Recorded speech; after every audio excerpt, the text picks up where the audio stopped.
여러분 안녕하십니까?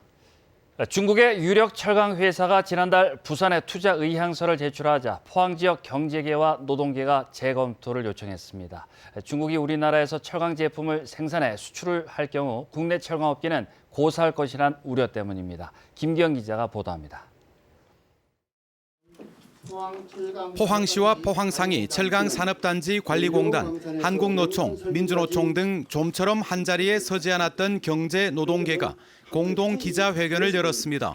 세계 유리 중국의 정산 강철이 국내 업체와 5대5 공동투자 형식으로 지난달 27일 부산시에 투자 의향서를 제출한 것에 대한 반대 입장문을 발표하기 위해서입니다. 미국과 무역 분쟁으로 수출길이 막힌 중국이 국내에 교두보를 마련한 다음 소재를 가공해 한국산으로 둔갑해 수출하면 EU나 미국으로부터 반덤픽이나 세이프가드 등 추가 무역 제재에 빌미를 줄 수 있다는 우려 때문입니다. 철강은 자동차나 조선, 가전의 원재료를 공급하는 기간 산업인 만큼 중국과 무역 마찰을 피할 수 있는 정부 차원의 대책을 호소했습니다.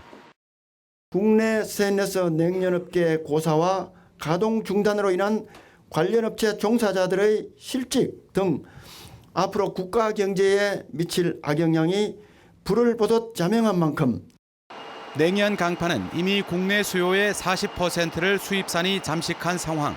중국 업체가 직접 진출하면 5천여 명의 일자리 상실이 예상됩니다. 게다가 오염물질 배출로 조업 정지 10일의 행정 처분이 예고된 터라 철강업계는 초긴장 상태입니다. 회사 업체 수가 한 276개, 공장이 한 350개 정도 됩니다. 포스코하고 전부 다 연관이 되어 있다고 봐야 되겠죠. 그럼 포스코가 조업을 한 열흘 정도 중단이 된다면은 전체 저희들 공단으로서는 막중한 피해가 온다고 봐야 됩니다. 한국철강협회와 창원상공회의소, 금속노조가 반대 성명을 발표하고 집회까지 했지만 가뜩이나 중국과 무역 갈등이 깊어지고 있어 부산시의 투자 유치 철회가 쉽지 않을 전망입니다. MBC 뉴스 김기영입니다. 철강업계가 10일간 조업 정지 처분에 반발해 법적 대응을 추진하고 있습니다. 현대제철은 당진제철소 고로 조업을 10일간 멈추라는 충남도의 처분에 대응해 지난 7일 중앙행정심판위원회에 집행정지를 신청했고 포스코 포항 광양제철소는 행정심판 대신 집행 취소 소송을 진행할 것으로 전해졌습니다. 한국철강협회는 지자체들의 고로 조업 정지 행정 처분과 관련해 브리더 개방이 환경오염에 미치는 영향은 미미하다며 지난 6일 처분을 철회해달라고 요청했습니다. 환경운동연합은 서울 광화문 광장에서 기자회견을 열어 포스코와 현대제철이 대기오염물질 무단 배출로 조업 정지 처분을 받은 데 대해 공식적으로 사과하고 사회적 책임을 다하라고 주장했습니다.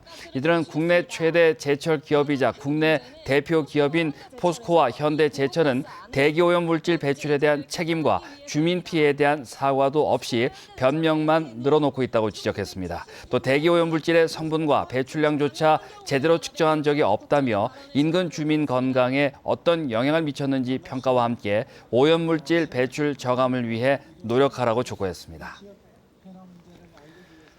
포항시 오천읍과 제철 청림동 주민 300여 명이 어제 포항시청 앞에서 집회를 열어 포항시 생활 폐기물 에너지화 시설 운영을 중단하라고 촉구했습니다. 주민들은 포항시가 최신 설비로 SRF 시설을 운영한다고 했지만 쓰레기 소각 시설은 다이옥신 등 발암물질과 미세먼지를 배출하는 데다 굴뚝 원격 감시 체계에는 다이옥신 측정이 포함되지 않는다고 주장했습니다. 또 굴뚝 높이도 포항공항의 고도 제한으로 다른 지역보다 낮게 시공돼 연소가스가 수직이 아닌 수평으로 퍼져 주변 지역에 악영향을 줄 수 있다고 주장했습니다. 이상으로 MBC 뉴스를 마칩니다. 고맙습니다.